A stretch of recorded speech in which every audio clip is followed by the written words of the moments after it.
Now, if you remember earlier, there was a motor right here that I wanted to get to. Now, it's broken off the base, so all I need to do is get to the other side of get that pinion off there. So let's give it a go, shall we?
Now, after continued use, you'll need to get a new cotting wheel for your Dremel tool. This one's getting pretty low. I'll barely be able to cut anything with that. So, I'll have to put that one on the side for now. Be very careful. Freshly cut metal will probably have a few burrs on it. This is when you'd want to pop it up a little bit with a screwdriver. Get hold of it with either pliers or a set of channel locks. In this case, I'm going to use the channel locks. Don't ask me why, just because I felt like it. Seems like this is still attached to something. There's a screw right there that's bending in. Let's see if I can go the other direction with it. Yeah, it's that screw right there, all right. There. Just a little application of force. Huh. Makes me wonder what that little bugger is. Well, that was all for naught, because it's just blank down here at the bottom. I guess it goes in. Yeah. Oh, look at that. You study things, you'll notice that you have to do a lot less work in the end. Oh. This motor could have failed, like earlier when I was talking about the guy dropping it. Something could have hit it right there. That will definitely cause some issues. The motor still turns, but I doubt it'll even be able to do anything on its own, you know, supply with power or anything like that. So, this is just for spectacle now. No more use out of that. Take a look at the top here. You can see some yellow and magenta. These things, laser printers, are really quite dirty things. You know, the toner, instead of being kept in a cartridge and getting sprayed out only when it needs to, it just kind of leaks everywhere. I mean, it's pretty much just a super fine dust that leaks out whenever it wants to. And it does a pretty good job of just leaking out. Now, there's another motor here. I don't really feel like going through the process like I did earlier. So I'm going to risk damaging the motor. Seeing if I can get it out.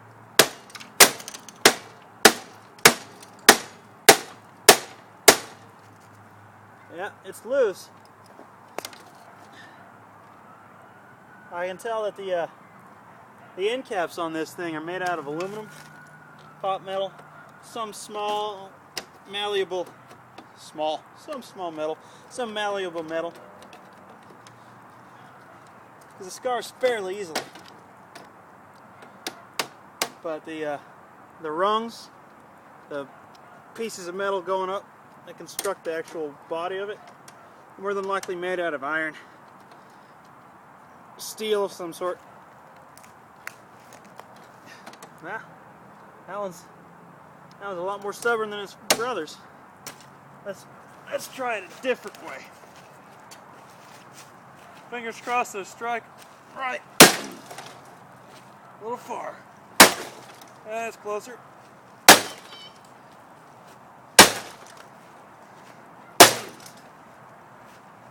There we go. Motor's good and exposed. Now, come to think of it, proper application of force may work well here. It's just not biting.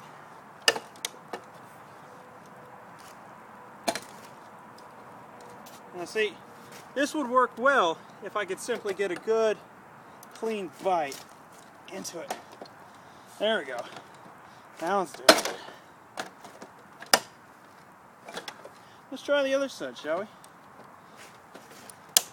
You might have to give up on the broadside to get a good point going. See? Now when you're using a pickaxe to take a printer apart, you might need to go for the point end other than a blunt end. Because that other side sure got this thing out. That's what I'm talking about right there. It's all scarred up. Also looks like it's got a bit of a burn going on. This motor could have overheated. Let's add that to the pile of cool stuff. I'm still wanting to get at that drum though. Let's see if I can get a bit of a jostle to get into it.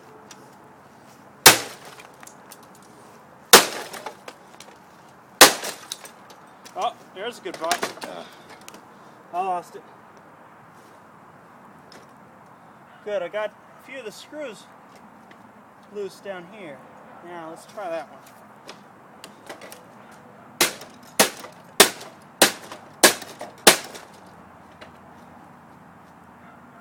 Broke one. Try to go.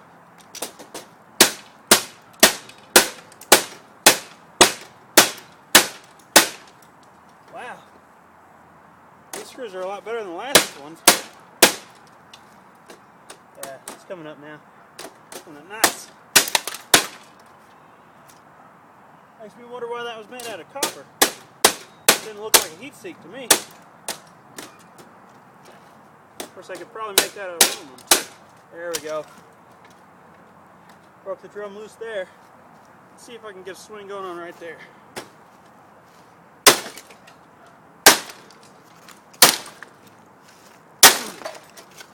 There we go. Here's another fascinating thing about printers. They've got belts.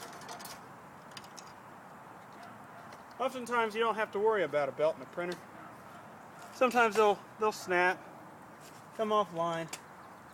But overall they're pretty reliable, which is why they use them in printers. Some of them are actually made out of actual metal links. Kind of like a chain, which actually is a chain, herder.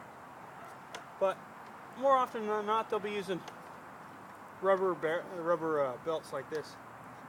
It's pretty cool. At least I think it is. It's one of those things that you don't have to think about what goes into everyday objects like this. Anyway, until next time.